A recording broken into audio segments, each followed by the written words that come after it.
What up, everybody? Welcome back to another episode of the Nerd Gym Report. I'm your host, Pablo, and joining me, as always, is Mr. Brian Schultz. Brian, lots to discuss. But before we get into some of those things, I just want to keep the audience up to date as to what or how we're going to be posting shows, so that way we're not wondering when are we going to be good at something now. So I'm thinking about putting out on the day after we record, to put out the audio version first, because that's usually the first thing I'm done with when I'm editing, and then I'll release the video version. So if you want to listen to the audio version, you could definitely check us out on Spotify. I think we also have a feed over at iTunes and other platforms as well, so check us out there. I'll put it in the description below. And I'm looking to be more consistent on posting on Wednesdays. If not Wednesday, then the audio will probably be Tuesday, then Wednesday the video version. But let's get into what we're going to be talking about today, because there's definitely a lot. Penguin.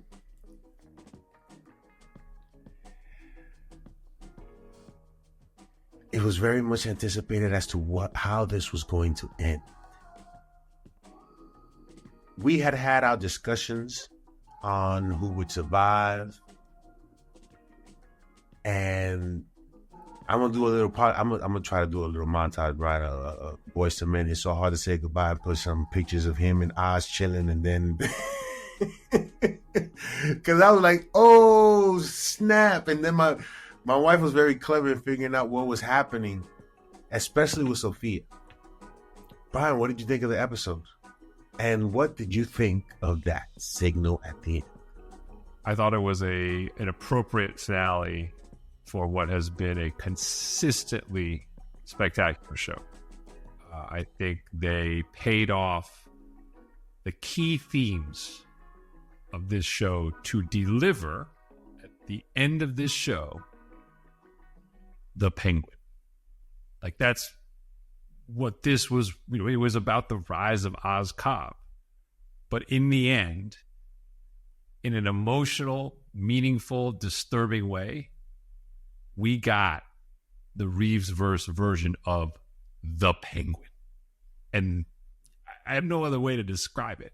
But they did it, and they pulled together some of these strands that I think when you would have first seen them in the show, you kind of would have said, okay, I'll go with this, but it's not necessarily what I expected. And let's see how they're going to move the pieces around. And they got there. They also paid some tremendous cinematic homage in this episode. I was so fired up for their montage because of what it clearly was inspired by. The Easter eggs and the connectivity felt a little bit lip service and kind of almost made me, to our prior discussions, ask why we couldn't have had 4 more of these. But listen, I'm also not going to be like, I'm not going to grouse, man. I'm not going to take to the streets with a show this good, because, at the end of the day, the way they set up the continuity is they gave the people what they want, a little bit. And you could say they should have done it more, but in the end, the way they did it on the way out, I don't hate. I mean, how could you hate it? Because it is sort of where we want to get to. Yeah, it's sort of, now you got Batman. Now you have Batman's attention, right? You've done all of this, and now you have his attention. Are you going to play the Calvin Candy clip? Well, gentlemen, you had my curiosity, but now you have my attention. Brian, there was a scene when Oz Cobb was in what's the place where the mayor, where all the courtroom, kind of like, yeah, it's courtroom. Wouldn't it have been nice? I could have sworn, I was like, my hopes went up too high when I saw it, but I could have sworn, and it wasn't him, because when they did a close up, it wasn't him. But wouldn't it have been dope if Bella Real was talking to Bruce Wayne? And it would have been a callback to them wanting to have a conversation. There's just these little things that could have worked out so great in this episode by just showing him with Bella Real talking, whatever, him just, and him giving him a look, whatever. And it's just, it wouldn't have had nothing to do with the Penguin, not really. But it certainly would have been setting up for what's to come. I keep wrestling with this because we keep talking about it. I guess where I've landed, I've tried to get in the showrunner shoes and the Reeves shoes to say, like, okay, look, I mean, they're the architects of this universe. This is clearly a point that had to have been debated somewhere in the creative process, right? What do we do? I can't wait to hear the comment. I can't wait to hear the discussion. So you know it happened, right? You know they thought about it. You know they probably looked at. I mean, you could say, are the dollars a part of it? I think they would tell you it's too early for it. I think that would be their answer. That they would be more scared that little cameos of Pattinson or Alfred or Gordon would detract from Oz, Vic, and Sophia, which is ultimately what this show kind of boiled down to. I think that's what their argument would be. Now, I am going to guess, because we'll talk about, the talks have already started. The inevitable talks have started for season 2, which we knew would be coming. We will get into the journey of Matt Reeves, because I think this show might have changed the trajectory of his relationship to the studio. But I wonder if in season 2 of this, you get that. For the reason that they don't have to establish some of the things they did establish in this show.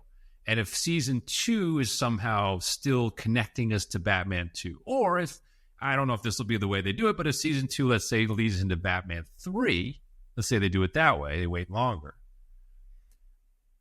I think you will see the cameos, because their argument is going to be now the world of Penguin is more established, and so we can bring that together more. I think that's the argument they would make to you as to why they didn't do it. Now, I would counter to them, that's where the symbolism is what the solution should have been.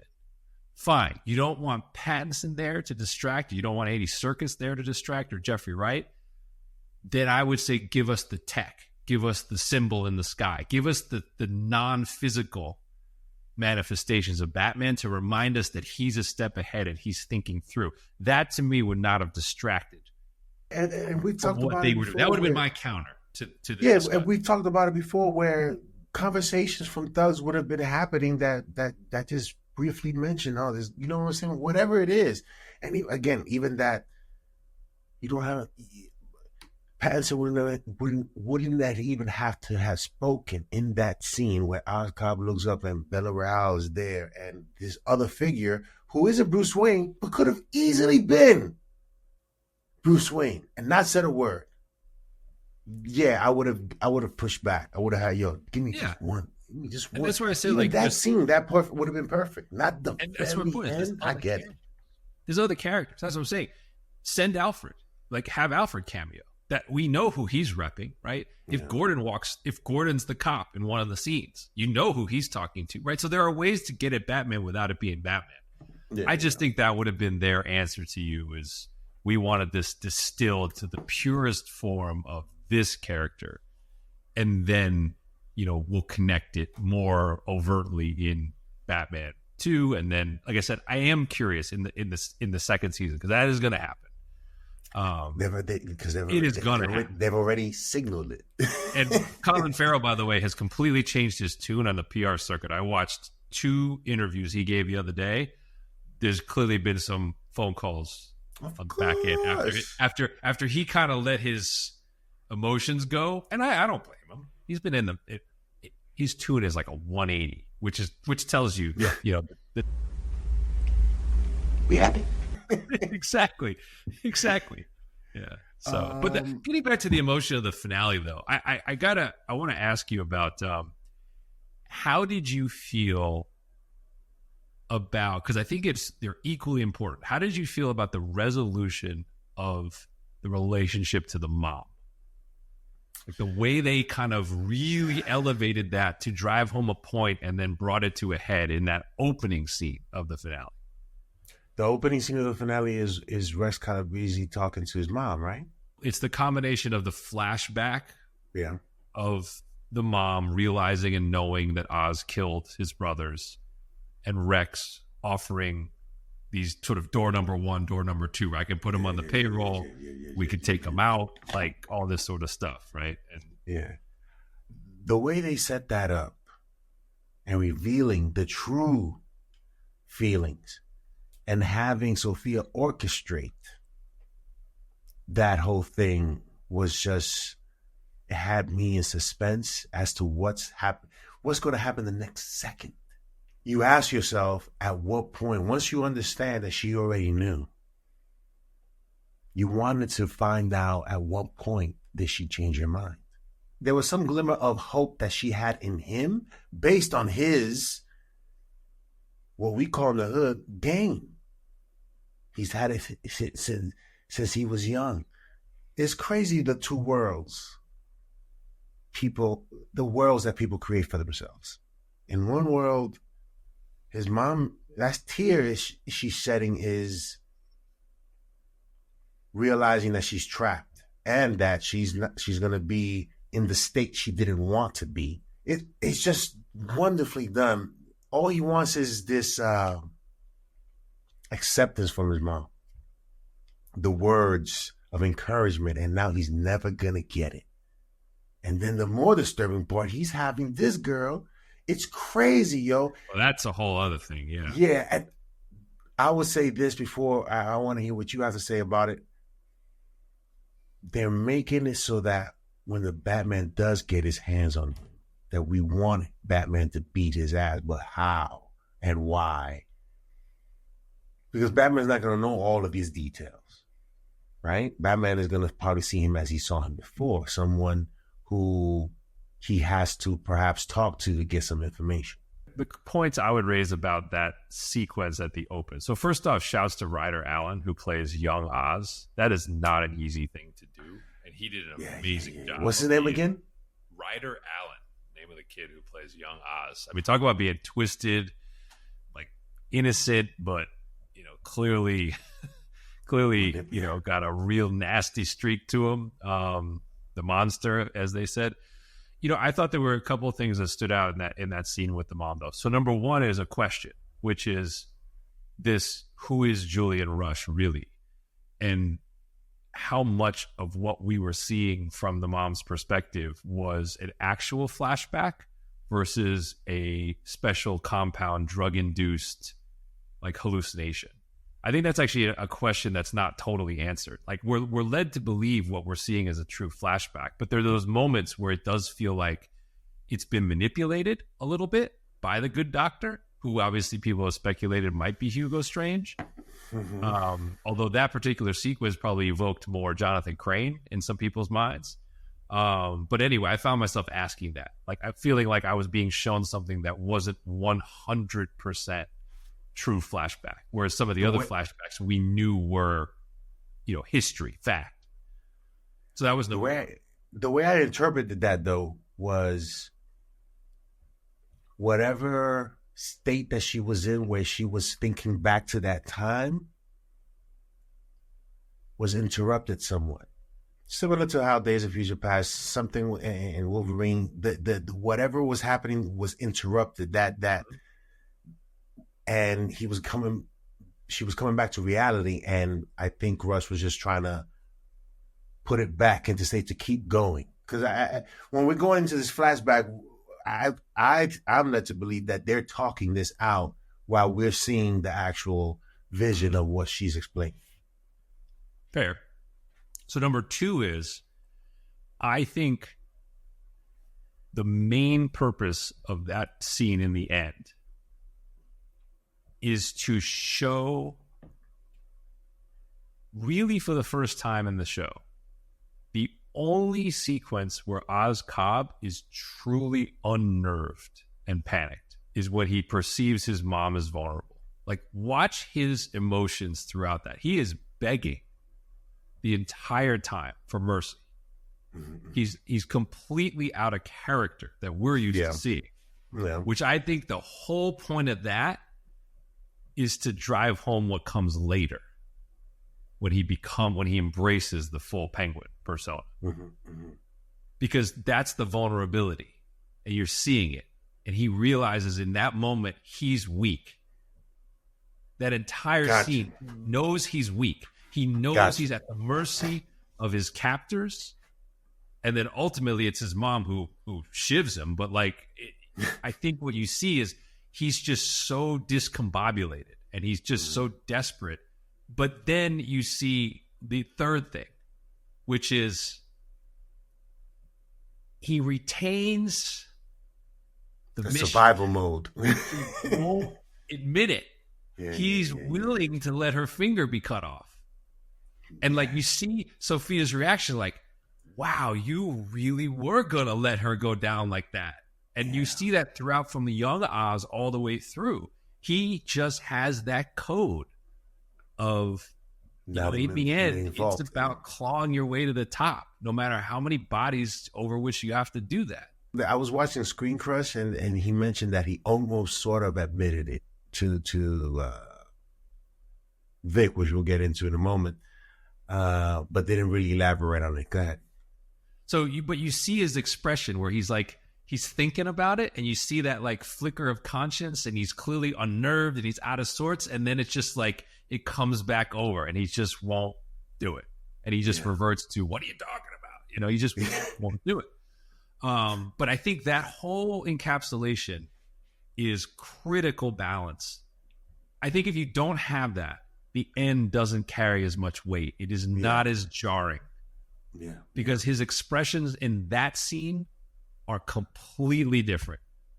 And I think that's really what this show in the end, in trying to give an emotional arc to this guy that's so twisted and tormented, but we've kind of been rooting for him all along. Wow. They have to get us to a place where we're rooting for him was a mistake. And they had to do that to us, right? And so I feel this first scene is critical to that. My second one for you is Sophia in this episode. What do you think of sort of the resolution, if you will, of this chapter of Kristen Milioti? How they leave her, and do you think that was the original version of this show? How it's left? I think what ends up happening to her is just the story of her life, I guess, right? It's just she can't catch a break. No matter what she wants to do, is the Penguin actually turned her in. I didn't know why I didn't immediately catch on to that, because he was already talking to the politician about what he can do. Yeah. Right? Cops. Yeah. Exactly. So for Sophia, and shout out to the costume designer, she looked great. Her costume, her wardrobe, her hair. Her wardrobe was amazing. She changed so many times in this series. And she was convincing in all of those personalities and all those things that changed her. You understood why she was the way she was. I agree. There was a part of me that thinks that all along it pointed to her having to end up back in Arkham. That made sense as an arc. Mm-hmm. But there was a piece of me watching that last sequence wondering, because we've heard these rumors about how Milioti kind of tested and how the character's been received, of was there another version where she was killed? Yeah, and that's what I was go to right now, because I don't put it. I don't think that they didn't have a version written for this. I think as they were going through it, they realized, Brian, if you're part of the production and you're watching this, you're watching the dailies, whatever it is, if you're part of this, you have perhaps something great. You felt it, you know it. And so they saw perhaps midway as they were writing this, things change. And she is a character that I think is needed, and a character that everybody wants to see perhaps at some point come out with a win. I think they've given her that with this other possibility that they introduced. Yeah, I agree. I mean, I think it's so. Like I said, I really do think the parallel here is to Farrell himself in the Batman. I have to think that as they were watching the filming of that movie, they had. I mean, that's clearly what germinated this show. Is like they're watching this guy transform, and they're like, "We have something," and then that leads to this show. And I think it's similarly the way she comes in, like a force of nature from her very first scene. They had to have seen that and kind of been like, "We can rework the theme of crime and the theme of court of owls or whatever they're planning to do. There's room for the Hangman, right? This is a comics character. I mean, like Sophia Gigante is a character. This is not like a character that they made up out of thin air. So there is a comics lore they can draw on here.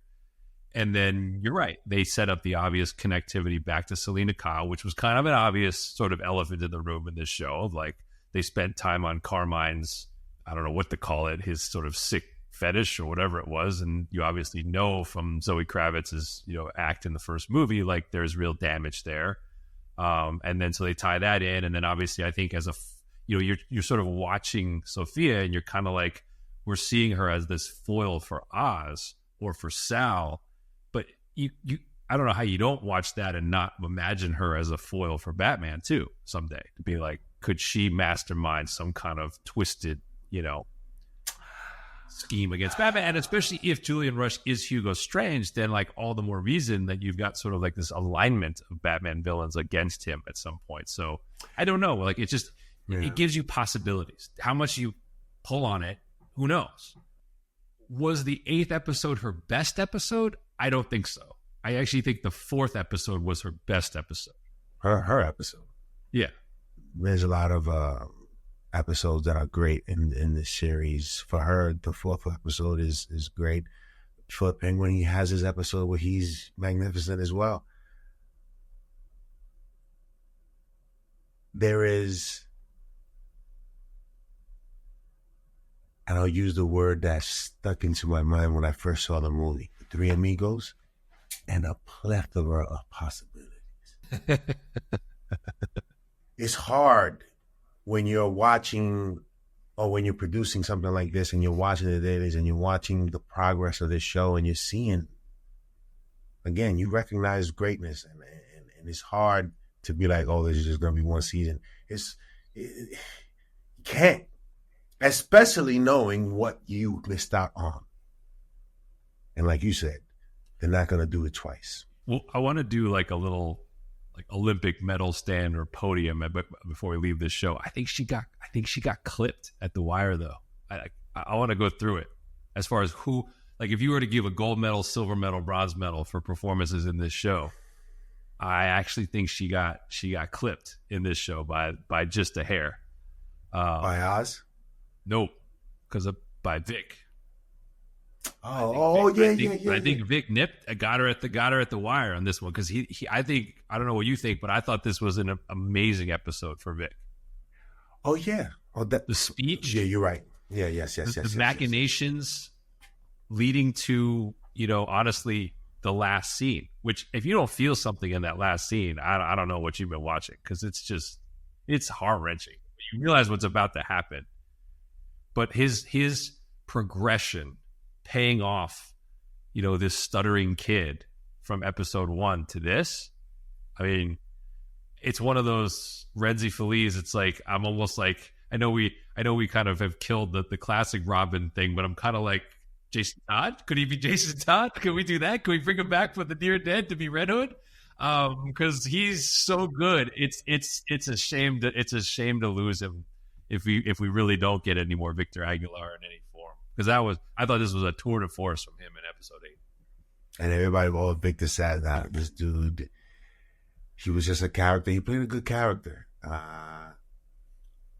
And, this would definitely release him from any duties to continue on that, to put that on the schedule. He'll have other things that he'll probably star in that we'll be looking forward to seeing how he does there.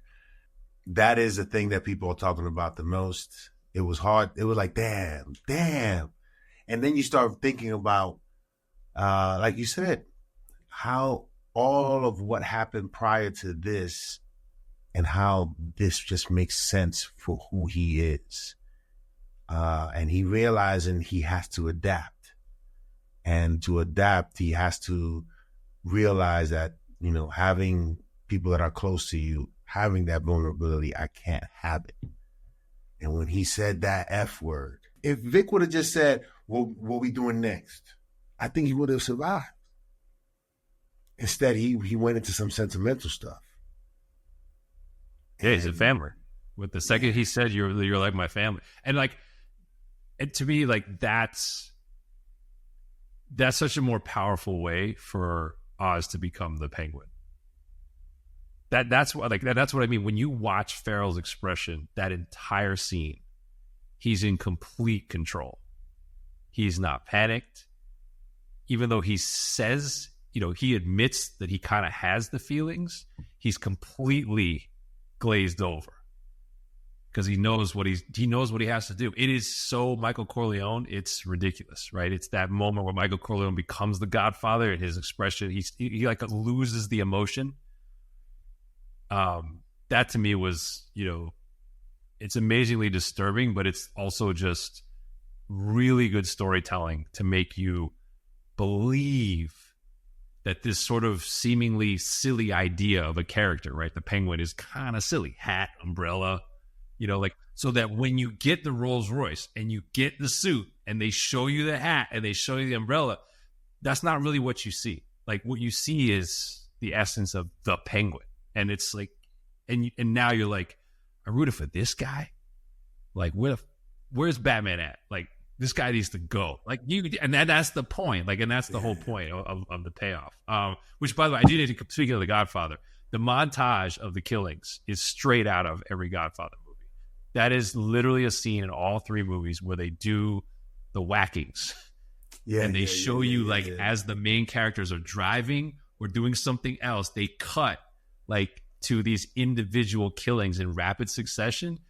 It's 100% a nod to that, and I thought it was brilliantly done. And I don't think it's lost on anyone. The whole point of that scene is they show the number twos all killing the number ones. Yeah. And then Oz turns around and says, I ain't letting that happen. I'm going to kill my number two before he can get a chance to kill me. And that's like another this completely calculated move that they put in there, which is, that's why this show is what it is. Yeah. When I realized that dude is the director from Entourage, Vince's director for Queens Boulevard, was in that courtroom scene. I for some reason, I don't know why I didn't recognize him before, but I was like, oh snap, I forgot his name in that show. Well, shouts to Reese Coiro, who is a high school classmate of mine. So we talked about him briefly. We talked about him briefly because he guest starred in She-Hulk, and his wife is the director of that show. So I can't say too much about that, but he was always the best actor in our class growing up, and some of the mannerisms in that scene with Colin Farrell are literally the same ones that he's done since he was a teenager. It's pretty cool to see him doing that now. So shouts to Councilman Haiti. The demands placed on Reeves.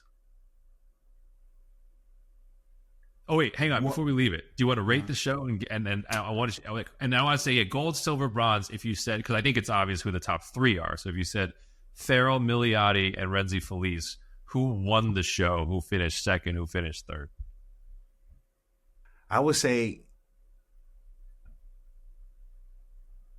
Renzi Felice. I think he had to undergo the biggest transformation. Sophia had undergone a lot of transformations, but she was already who she was when we first met her. And Penguin was already who he was when we first met him. Renzi Felice was a different, he was lost. Okay. So that's your gold medalist. You give him the gold. Yeah. Him, and then Oz, and then her. So I think at the midway point, I would have picked Milioti off of her episode. I would have said she's in the lead, making the turn. But I agree with you. I think she wound up in the bronze medal position. I think Farrell did enough to win his own show in the end. Okay. I do think And the reason I say that is I think especially in this finale, I think he and Vic were going at it head to head in terms of who was the best in this episode. But I actually give Farrell the nod because of the emotional display with the mom, the coldness of the end, and then I don't know what twisted thing he was doing with his mom and his lover. I think that to me was like this ain't just the Penguin. He is like unhinged Penguin. And I think that actually made me so much more excited for Batman 2 and 3 and whatever he's going to do in that, because I was like, this guy is like, before it was like he was twisted, but he kind of, his moves made sense. This was like, this guy's got something seriously wrong with him and he's dangerous. So I actually think Farrell did enough to win his own show, but I agree with you. It was a lot closer. Like, if you said at the start of the show what this was going to look like, I don't even think Vic would have been like in the conversation. Yeah. So this was kind of like he was coming at the line. He's kind of catching Farrell. I'd give you a couple of episodes, you probably would have gotten there. But I think it says a lot that you have 3 performances that ought to certainly will be nominated, but I would think they at least win 2 of the 3, if not all 3. Yeah. I think this Emmys will be the most watched. Interesting. And then show rating, what do you want to give it? I think there's only really 2 choices. So go ahead. I said before that I would give it 4.5 out of 5, no matter what, because of that. Because you know what it is. I don't want to talk about it anymore. They didn't do enough to overcome that in your book. Yeah. Okay. Yeah. Too little, too late for me when I saw it. I was like, you should have saw me. I get it. No, I get it. I'm not going to argue the point. I'll give it the 5 anyway, just because I think it's so well done. And I just like, the thing I like most about the show is, like I said, I think there's no slump in this show. Like, there was never like an episode where I was like, well, that was filler.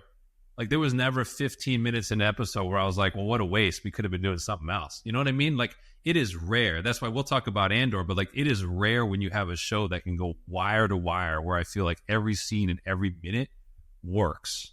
And I think this show did it. So I'm giving it the 5 for that.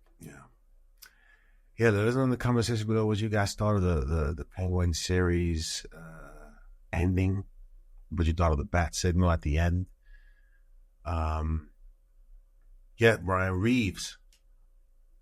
What is expected of him?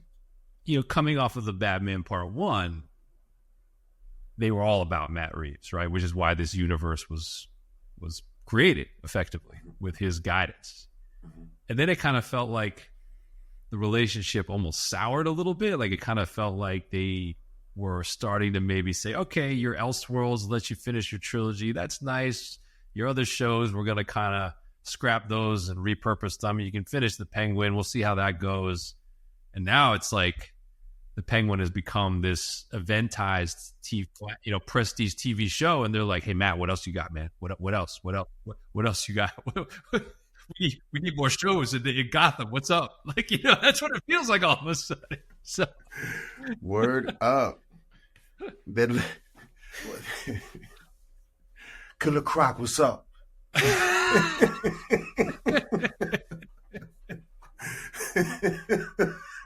It's like they're reaching for everything here, But hey, wouldn't you be if you had the opportunity to speak to him? Like, yo, what else are you thinking about? Because this is outstanding, right? And I would think, and you would know more than me, Brian, because you read into this a lot. But the people involved in this is one of those people, these groups that you just keep tight and to move on and continue doing this, a la Daredevil, Netflix, right? So you spoke about a season 2. Yep. So that they're not thinking about, it's crazy how they're talking about it like talking about it heavy right now. And we were talking about it. If you watch the Nerd Gen Report or you listen to the Nerd Gen Report, we've been talking about this. Yeah. Now they're really talking about it. What's next? Yeah. They're gonna give us the season 2 I would think, because the opportunity to do that Batman release right after Brian is just a layup. Some of that will depend on how much Reeves and Lauren LaFranc had already conceived of for a season 2. Like, these people already, the creatives always have ideas, right? So how much of those ideas were actually crystallized before these discussions even took place? If they don't have much, then maybe it's the lead into Batman 3. Now, Colin Farrell said he's got 5 or 6 scenes in Batman 2. That's what he's been told, right? So again, that tells you Oz is on the outside. He's not yet center stage. And I'm okay with that. Like, if they want to save him to be even bigger in Batman 3 than 2, I'm fine with that. But Penguin isn't a Thanos level sort of dude. You think they're making him a Thanos level type antagonist that, how do you resolve Oz without making it corny? So I'm gonna make like an analogy. You'll probably get it. I don't know if everyone watching it will get it. You know how you do it? You make him like Bobby the Brain Heenan. That's how, right? Like, Bobby the Brain was ubiquitous in the 80s WWE, but he was never the one in the ring, right? Yeah. But he was the guy ringside pulling the strings for like Andre the Giant when he turned bad, and like all this sort of stuff. And that's what I mean. Like, this guy might always be the guy behind the guy. And it just might be one of those where they don't move him into the spotlight until they want to wrap this up.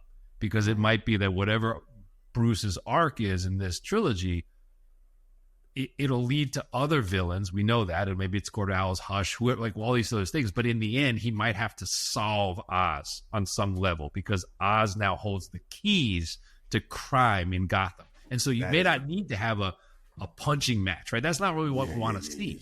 He has to outthink him. And that might be how you can make Oz that level of villain. There it is. Oz has been able to outthink everyone and outsmart everyone, outtalk everyone. Can he do those same things to Batman? When Batman is focused on him. See, that's the other thing. Batman knows he's not a good guy. Like, he knows that. But he hasn't been focused. He has never been the primary objective, right? He's never been the Lex Luthor and so that's why I think, and maybe they're saving that for Batman. Maybe they realize, like, hey, with this character, like, he's so popular, we got to milk this a little bit and like build him into, he's got to be the mastermind of wherever we're taking this sort of crime drama. I'm okay with that. I mean, I'm okay with that. When you go on Max now, it's interesting. Like, the Batman is still one of the top 2 movies being watched.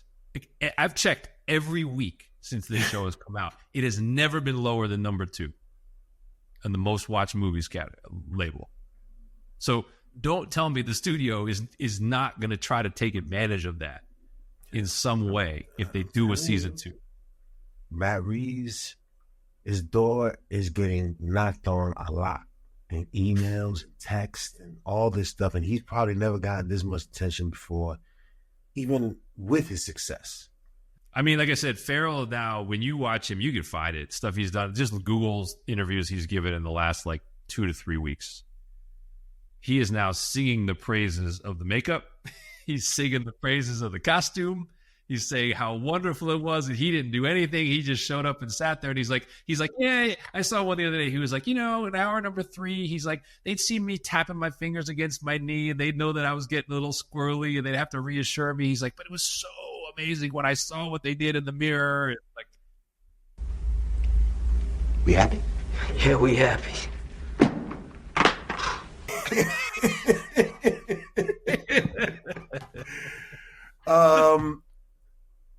Brian, Joker series.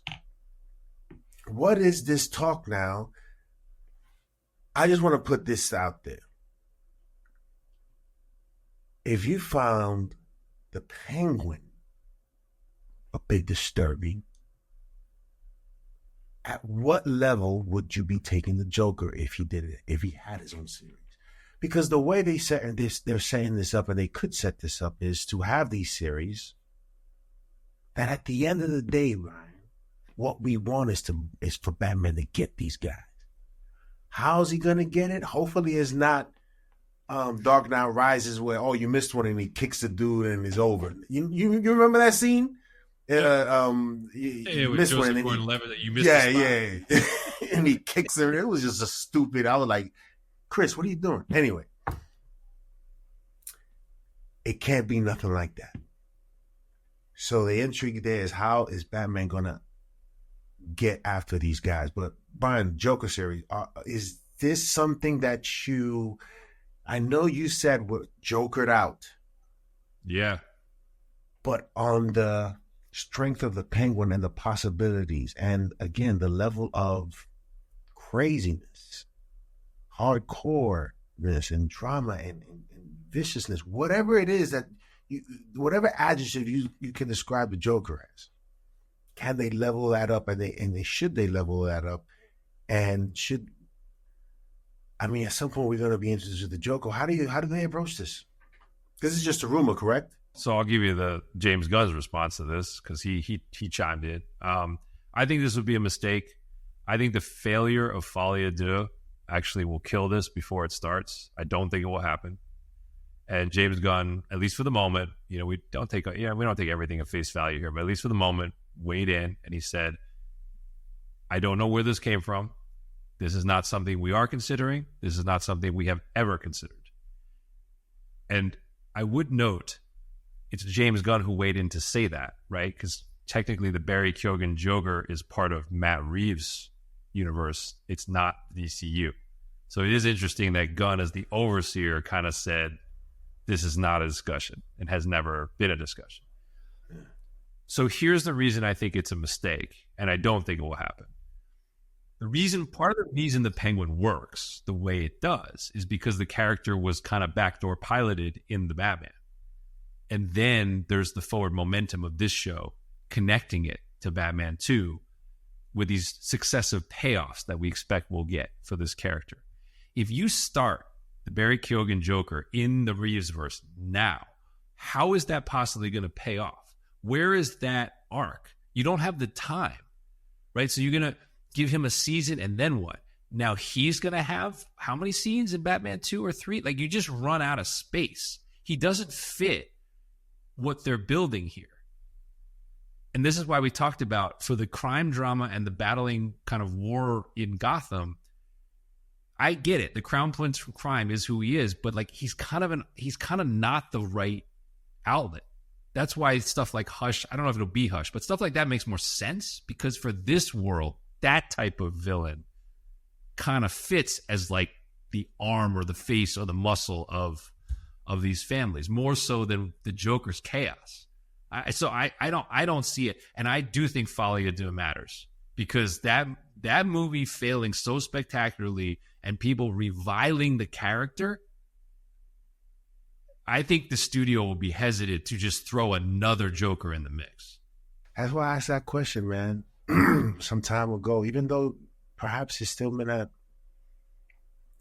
mean anything in the long term, but in the short term, it's quite possible that Todd Phillips is going to take a chill period before there's going to be some time before he gets some like serious work. Obviously, he's a moneymaker, but the way people have been destroying the Joker. Oh yeah, no, it is one of the biggest disappointments of all time relative to expectation. Yeah. But I will not accept people saying it's one of the worst movies ever made, because there's movies in this genre that look worse, where the performances are just as bad. Yeah. Like, come on, people need to like review the history here. Like, pull up Quest for Peace and stuff like that. Like, like, it's just not that. It's just not that bad. But like, it's a shocking result coming from where they were in the first one. It is one of the biggest letdowns for something that should have been a layup for the studio. So yeah, I think Todd Phillips is going to make a comedy somewhere. That's what he'll do next. He'll make a comedy. But yeah, I agree with you, Brian. Joker is something that we don't really necessarily need right now. We've just had too many great. It doesn't even have to. We've had too many iterations of the Joker, and some have been great, some haven't been. But that is a subject matter or character that has to be treated very carefully.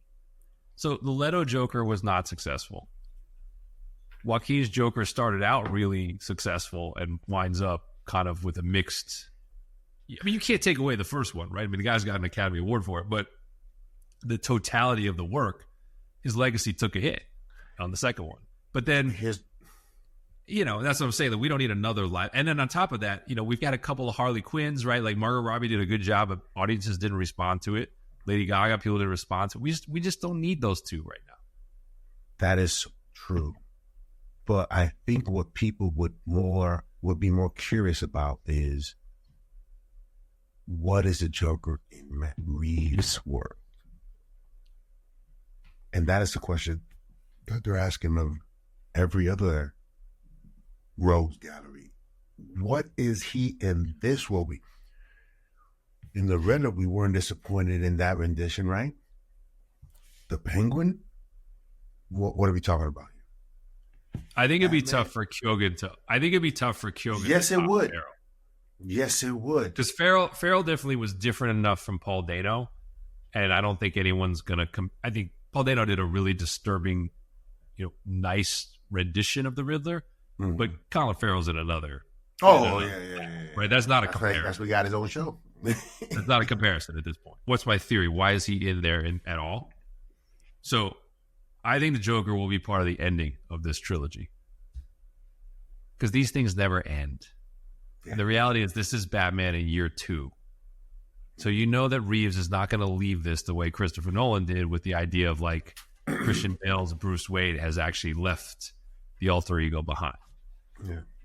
I think the Barry Keoghan character will be left there as an Easter egg to kind of say this young Batman grew up fighting this crime war, and he sort of reaches some victory, some resolution to that.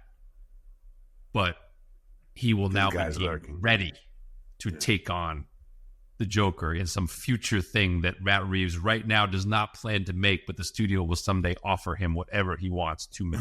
That's what I think is going to happen. Here we happy. Yeah, let us know in the comment section below what you guys think of this Joker rumor series. James Gunn's denial of it. I think James Gunn is a little bit like jealous that Matt Reeves is getting all the shine and the love for what he's doing in that Elseworld. And his stuff hasn't even come out yet. None of it.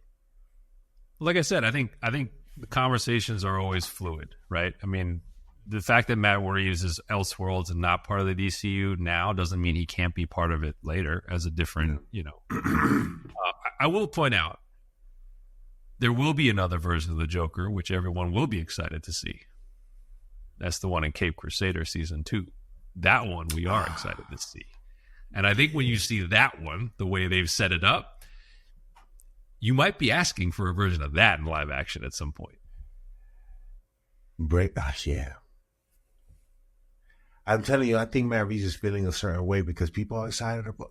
Listen, at one point, I was saying that if James Gunn had announced his casting for Brave and the Bold and start rolling that out, even though he won't, because he wants all the love of the fans to go towards Superman, but a lot of that excitement, a lot of the talk is going towards Batman, towards that world, the world that Matt Reeves has built, not James Gunn. And this world that Matt Reeves has done is a bit serious. What is James Gunn? We know what to expect with this movie with Superman. Is it's going to be a completely different type of thing. Yeah. But will people gravitate towards it, is what I'm saying.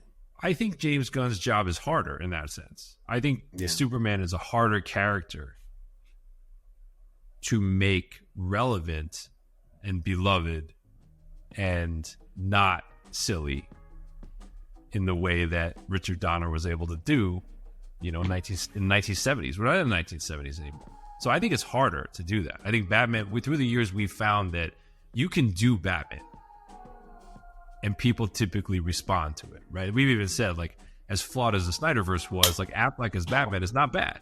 Like, he's not bad.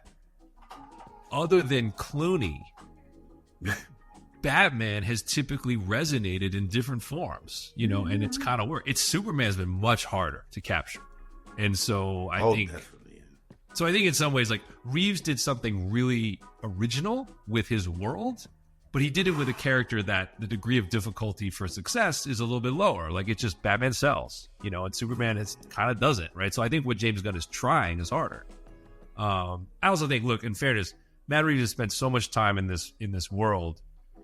I would be pretty shocked if he wrapped up the trilogy of movies and then made another comic book movie. He may remain the executive producer for some Batman TV shows, but like the way this guy works, where it's like 50 takes, 60 takes, I mean, he's going to be worn out by the end of this trilogy. Like, he's going to take a break, kind of like he did after Planet of the Apes before he came and did the Batman. So, yeah, let us know in the comment section below what you guys think of this world, the Batman world, the Batman universe that Matt Reeves has created. This Penguin show has been tremendous. I don't envy Reeves in that the amount of conversations and contacts that he's getting now is just crazy.